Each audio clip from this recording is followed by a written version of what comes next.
वसुदेवसुतं देवं कंसचाणूरमर्दनं देवकी परमानन्दं कृष्णं वन्दे जगद्गुरुम्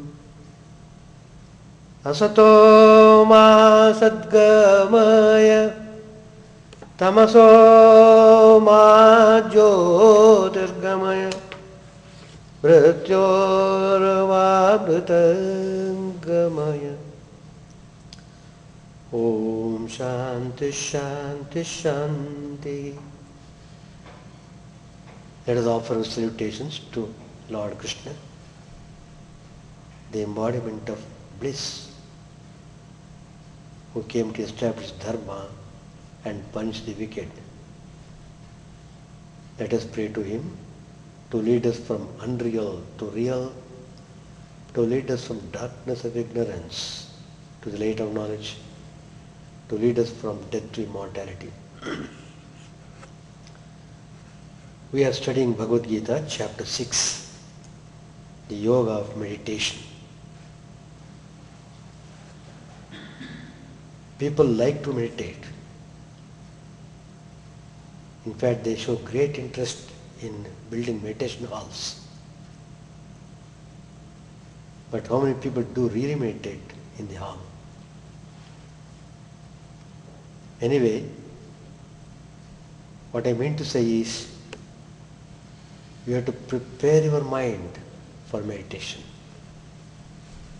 Mind plays a very important role in one's spiritual practices. For all our problems, hurdles, difficult situations, mind is the cause. That means the mind functions in an automatic way. That means it behaves as if it has no master. It behaves as if it, as long as you are dancing to the tune of the mind, forget about spiritual practices. Spiritual practice begins only when you try to control the mind, however difficult it may be. And the mind is behaving in a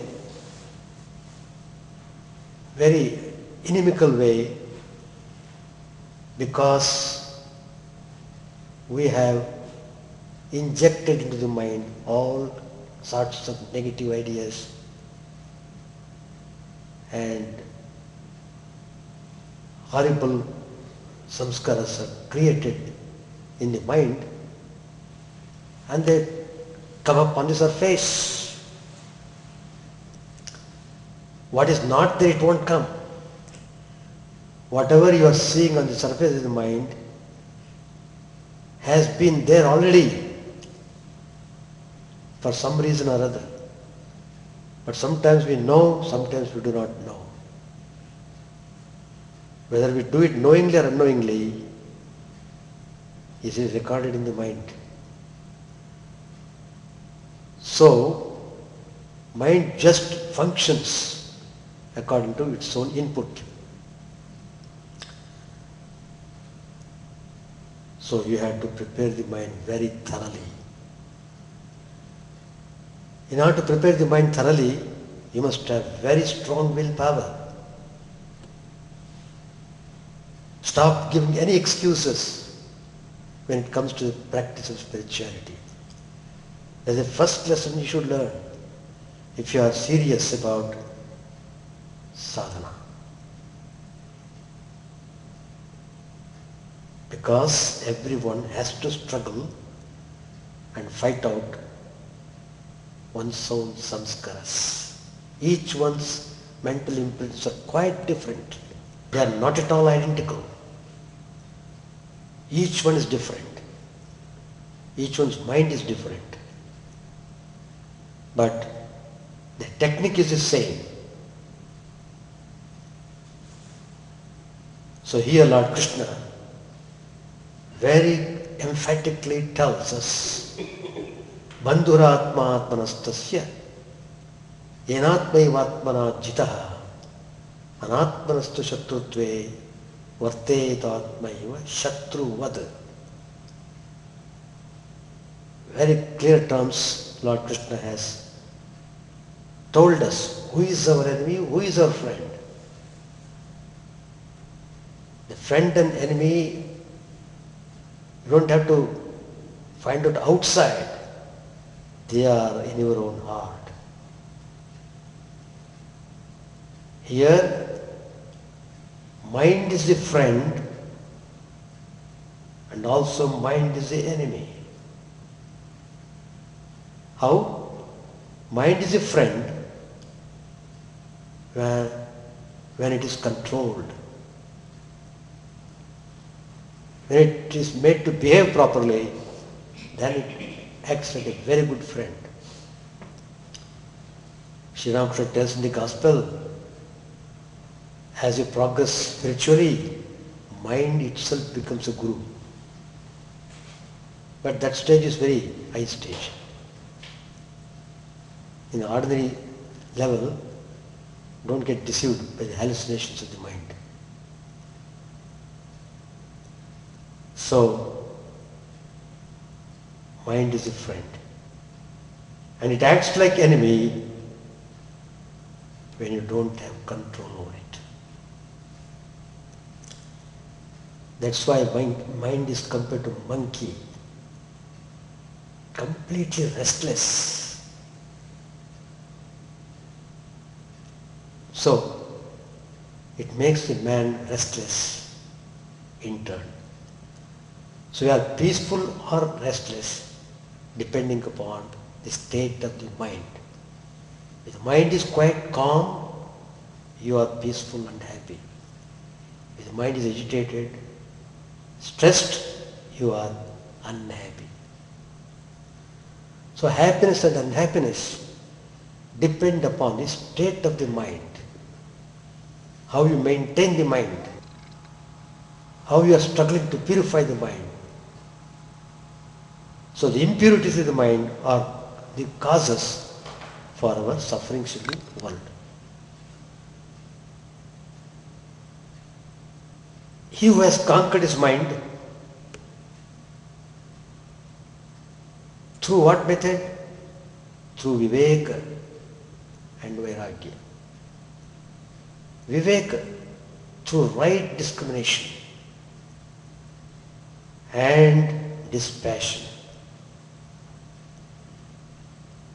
Then the mind acts like a good friend. That mind itself helps him towards his realization of the Atman. You love to meditate and you don't want to give up spiritual practices, and you are very steadfast in your devotion.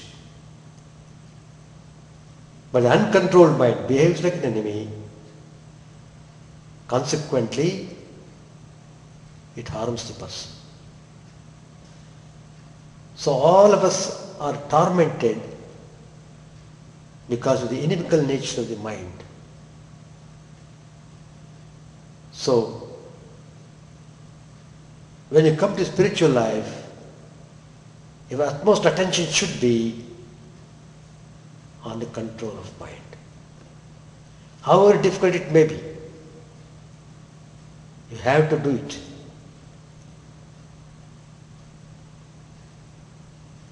That means both friend and enemy, they are not really outside of himself, but they are in himself.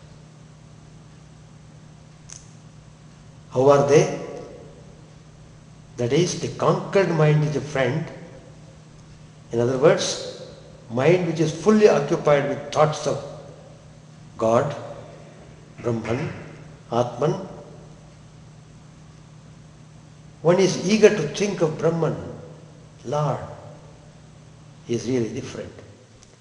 Because such a mind uplifts the person from the wheel of birth and death and transforms Jiva into Shiva.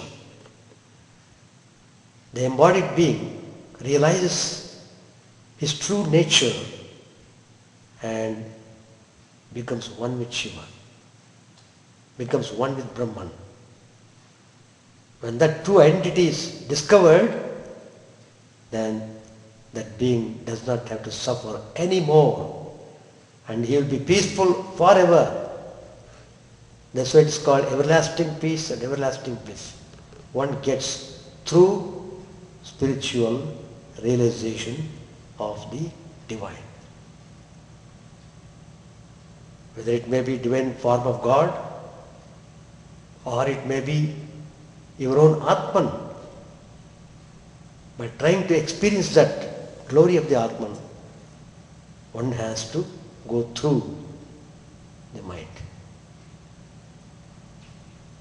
As has been said many times, everyone has got two aspects of mind. One is spiritual mind, another is secular mind. Spiritual mind is dormant. Just born baby. It is not allowed to grow at all. Whereas secular mind has become like a giant. Because of our too much of attention on the temptations and allurements of the world, the secular mind develops demonical qualities. It becomes like asura. It overdoes everything, overdoing, eating, drinking, sleeping, whatnot. So, because we are not focusing our attention on the spiritual mind, it is dormant. Now the purpose of spiritual practice is to make this spiritual mind active. To the extent the spiritual mind becomes active, to that extent the secular mind downgrades itself. So, when the mind is transformed, when it rises to a level of purity, it makes the person realize the divine. It makes him experience complete peace. It makes him realize that Satchidananda Brahman is none other than himself. That's what Shankaracharya says in the Vedantic text. The individual being and Brahman are one and the same.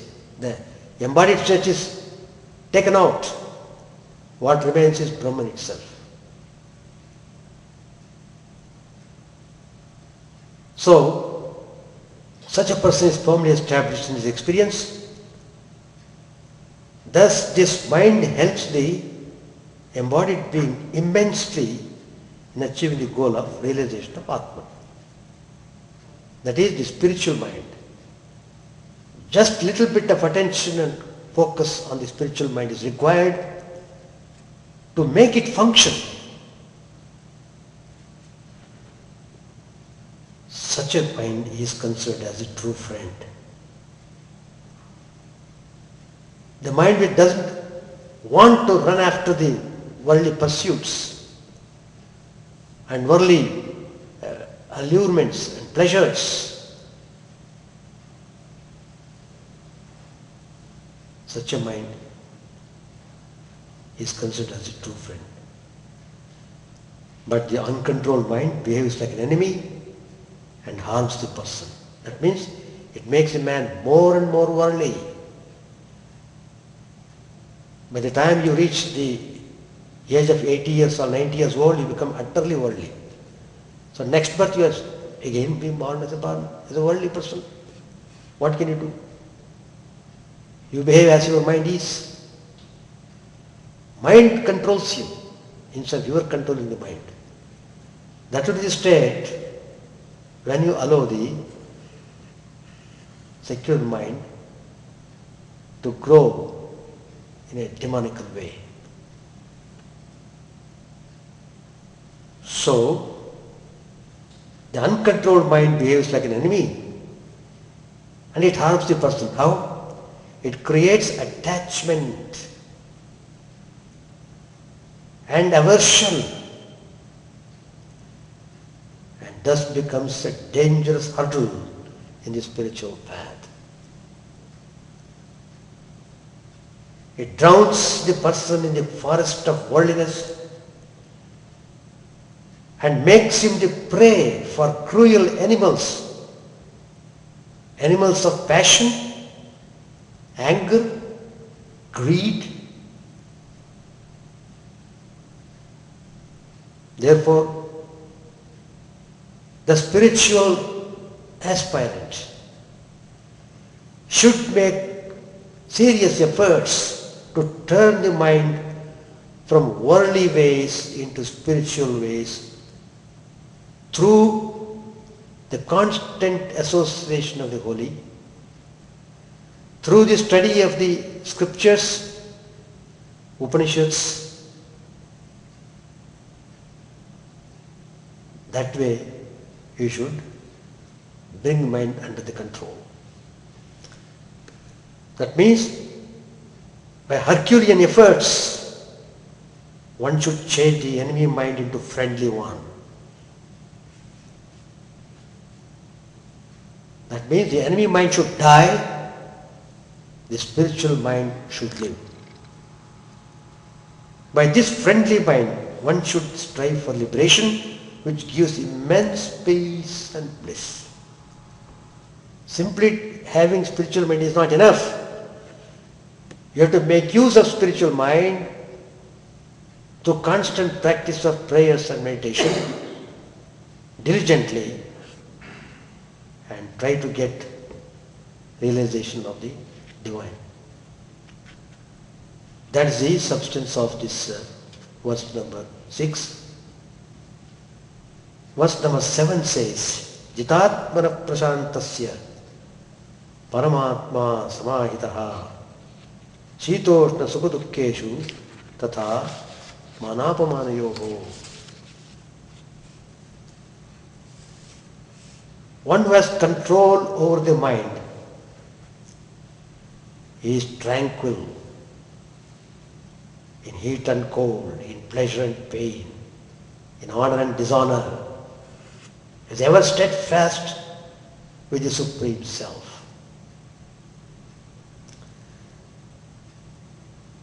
The person who has control over the mind is not shaken by anything.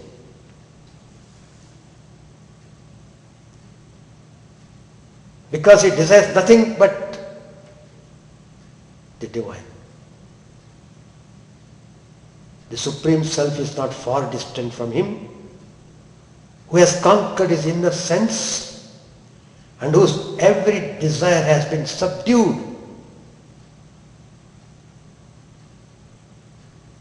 Desires are made to die. As when all the impurities have been separated from it, pure gold remains. So the individual self becomes Brahman when the will has ceased to function. I want to do this, I want to do that. Keep on harboring upon the desires. That should stop. It takes time. But when you have the eye upon it, you will be able to reduce the number of desires and slowly, finally you will be able to eliminate them. When the shape of a part no longer exists, the space therein becomes merged in the outer space. It doesn't have to move to another place. So also, he whose false individuality is destroyed becomes the original Supreme Self. Then currents of cold and heat the turmoil of pleasure and pain, the concepts of honor and dishonor no longer exist for him.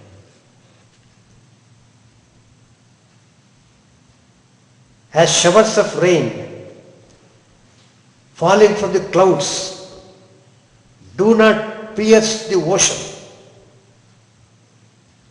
so good or evil does not affect the master yogi. The mind of an ordinary person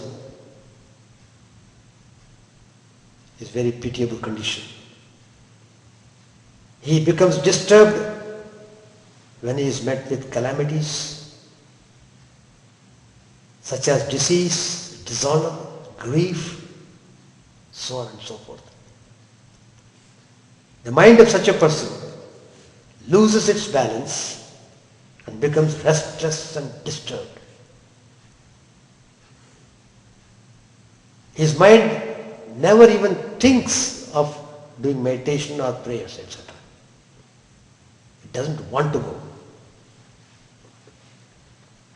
If things turn pleasant and favorable to him, it becomes elated with the feeling of happiness, and in that joy it forgets itself.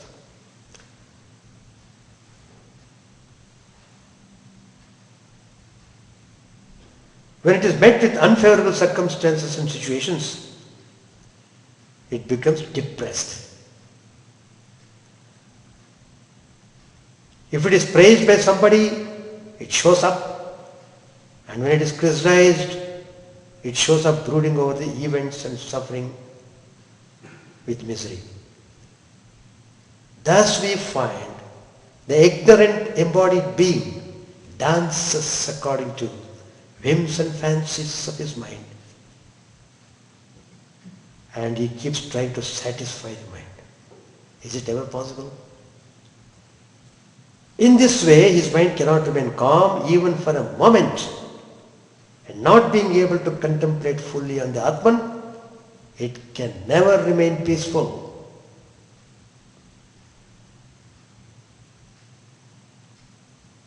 But the case of one who has controlled his mind and the senses is totally different. Even though he comes across happiness and misery in life, he firmly stands as witness of all the things happening, and so doesn't succumb to restlessness. So it is said that one who is steadfast becomes verily the Supreme Self. Just as the waves of the ocean cannot move the mountain nearby, even with the terrific blowing of wind, the mountain is not shaken in the least. Even so, the mind of one who has realized Atman is not disturbed by any happiness or misery happening in his life, since he is witnessing everything as external. Such a great person is verily the Supreme Self and experiences its natural state of supreme peace and bliss. Therefore, if you are seeking realization of Atman, you should certainly control the mind from its vagaries. You should stand as a witness of the mind and its place in life. Mind always keeps playing and deceiving. You should function with detached attitude and cultivate dispassion. If you extricate yourself from external deceiving and short-lived attractions, temptations and glamour, peace will be your servant. Mind behaves according to your way. It becomes totally focused on the Atman without any wavering and fluctuations. It becomes steadfast in meditation. Such a person loves to meditate, and easily he achieves the goal.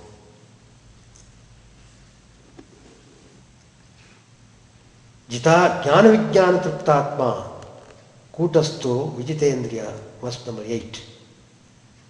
Yukti ityuchate yogi samaloshtasma kanchana. Here jnana vijnana, Lord Krishna tells. The yogi who is satisfied with the knowledge and the wisdom, who remains unshaken, who has conquered his senses, and to whom a clod of earth, a piece of stone and gold are the same, such a person is said to be steadfast. So when the yogi is satisfied with the knowledge, that is knowledge of jnana of things, as taught in the scriptures, that is the first lesson in spiritual practice is Shravanam. Keep hearing what the Upanishad says about the nature of Atman. And with wisdom means Vijnana. That is, with the realization of his own experience of the things so taught, then he is said to be a saint, Yukta, Yuktatma. He is said to attain Samadhi or steadfastness of mind. So one is Shravanam. By Shravanam, by constant hearing, you will have some general knowledge of the spiritual ideas. But by practicing them in life, you will develop wisdom. You will have ecstatic experience of practicing those spiritual ideas. Then it is said to be Vijnana. Jnana is ordinary knowledge, ordinary perception. Vijnana is special way of realizing the truth. Through scriptures, through instructions from the spiritual teacher, and through constant holy company, one acquires knowledge of spiritual ideas. Just as when you come in contact with worldly people, immediately you become aware of so many worldly things.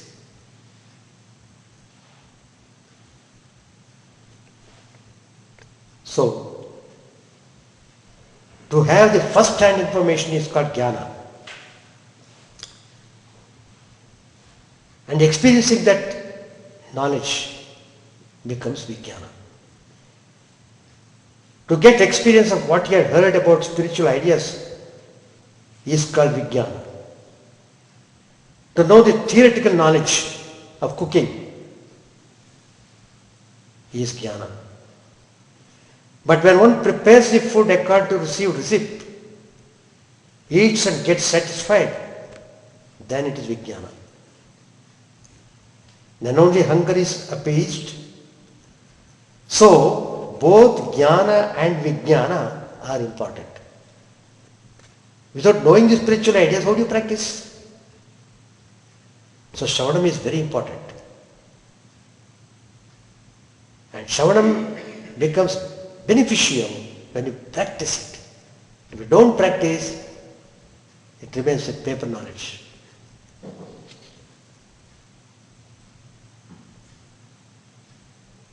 So both jnana and vijnana are important. That's what Lord Krishna says in this verse. To begin with, one should know what is self-knowledge. Then one should realize his own true self. The first one is jnana and the second one is vijnana. One who is fully satisfied both with jnana and vijnana is said to be yoga rudaha. Such a person is said to be steadfast in meditation. He gets maximum benefit out of jnana and vijnana. In the world, what we see, people feel satisfaction after eating tasty food. Some feel satisfied earning money, acquiring power, position, name and fame. Some feel satisfaction in doing charity. Some feel satisfaction in study of scriptures. They love to study and they become pandits and get applause by his way of presentation, and thus such people feel a kind of satisfaction. All these types of satisfaction which I just now told you, they are not really satisfying in a way. The one who is yogarudha attains full satisfaction through jnana and vijnana. This is really blissful satisfaction and remains ever contented.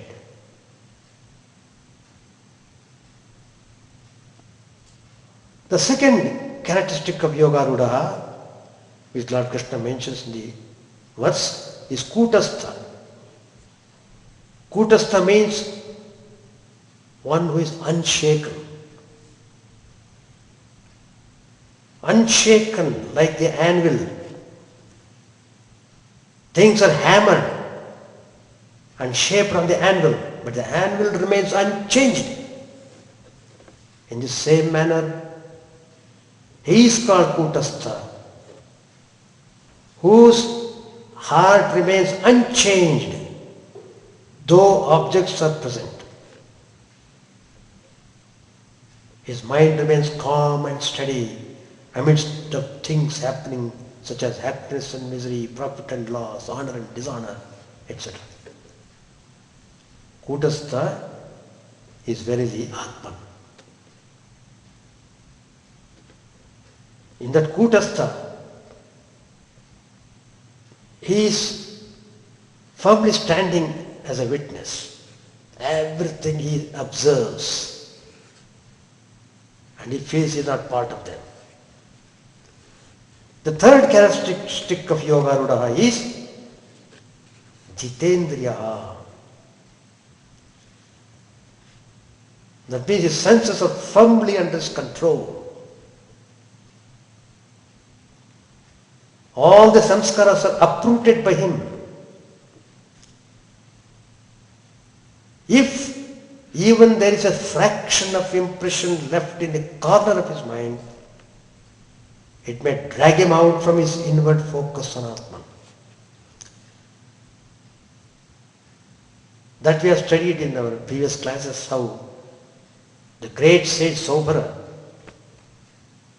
who was spending long hours in meditation under the water, making kumbhaka pranayama, holding the breath. He advanced greatly in meditation. He would get a lot of visions. Such a person, undergoing such tremendous sadhana of meditation, once it so happened,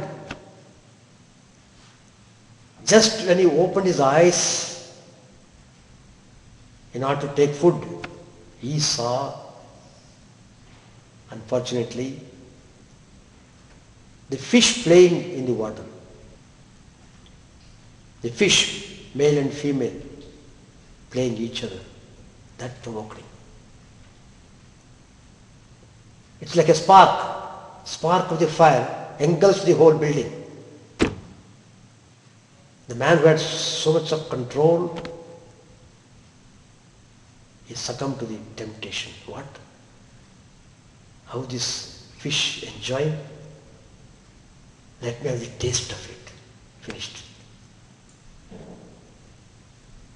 He got out of his meditation. Before even getting the final realization of the divine, he was about to get Just before getting the final realization, because of this bad samskara in the corner of his mind, provoked him.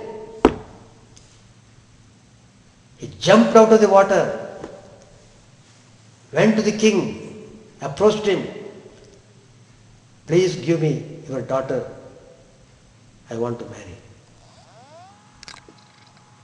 When the king saw that sober Muni, he was shocked because he has got a long beard, looking very terrible because of his austerities, and aged. And he was afraid, the king was afraid of him because if he does not agree the sage's request, he may curse him. So in order to avoid that, what he should do, he just thought over it. He had many daughters. It is said he had 50 daughters, 50. Then he wanted not to avoid the situation. He suggested to the sage, my dear sage, you are welcome to marry, but you please select whomsoever you want to.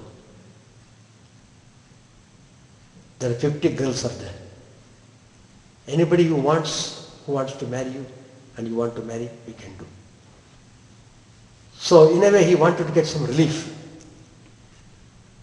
And this sage was very clever one. He is not like an ordinary person. Because he had lot of austerities done, he had developed tremendous occult powers. So when the servant came to take him to the apartments where the lady is staying, immediately it transformed him into a most fantastic, enchanting, beautiful person, youth. The moment anybody sees, he should be charmed to embrace him. So immediately transformed himself. He knows in this world forum nobody will be able to marry me. So when he went there in that youthful glory, every lady who saw him wanted to marry him. So instead of his asking one girl, all the 50 girls wanted to marry him. Look at the fun, how it went. And he had to marry because all of them are showing eagerness. He married. Then he said, live a family life, how to do? He took them all. Again he used his power. Tapashakti. What he did? He created 50 palaces. One palace for each girl. 50 palaces. And because of his siddhi, mantra siddhi, he could live with 50 people, with 50 ladies at the same time. 50 forms, he would multiply his forms. And he had a number of children. The king wanted to see how many daughters are doing. So he came and he was astonished to see all his daughters are doing very well and they are very happy with the children, etc. And finally, after enjoying all these things, that sage got into terrible state of dispassion. He became disgusted with his pleasures. What? To what level have downgraded myself? Having raised to such a height. Look at my stage now. How foolishly I have succumbed myself to that dirty desire of enjoying pleasures. Just one fraction of the mind, in a corner of the mind, that instinct of joy to enjoy pleasures, that provoked me. Then do you know what happened? Instantly he left everybody and went away to forest. again entered into deep meditation, and finally it is said he got liberation. But the point is how one should be careful about, and one should not belittle spiritual sadhanas. You have to do spiritual practices until your last breath. Don't think I have done 50 years now, my retired life, I want to. No retirement for spiritual practices. Anyway, one has to do spiritual sadhana. Without sadhana you won't get anything. No. So even if there is a fraction of impression left in the corner of his mind, it might drag him out from his inward focus on Atman. That happened. In the case of Vishwamitra Rishi also you find how he was doing tapas not to become Brahmarshi, but how he was tempted by the celestial damsels. Of course finally he succeeded in spiritual practices. So the fourth characteristic of Yogaruda is samadrishti. Samadrishti. That is, seeing a clod of earth, a piece of stone and gold as the same. A clod of earth, a piece of stone and gold are all the products of matter. He sees only Atman, only in everything. Brahma Satyam Jagan Mithya. Brahman alone is real, everything else is unreal. With this attitude, Yogaruda sees everything as same. Because he sees the essence of it, not the outward form. For attaining knowledge of Atman, earth is of no use, even gold is of no value. From this point of view, both are same. That's the way it is. We shall stop here. We shall continue our class next Tuesday. Om Vasudeva Sutam Devam Kamsachanuramardanam Devaki Paramanandam Krishnam Vande Jagadgurum. Let us offer our salutations to Lord Krishna, who came to establish Dharma and punish the wicked, who is the embodiment of bliss. Let us pray to him to lead us from unreal to real, to lead us from darkness of ignorance to light of knowledge, to lead us from death to immortality.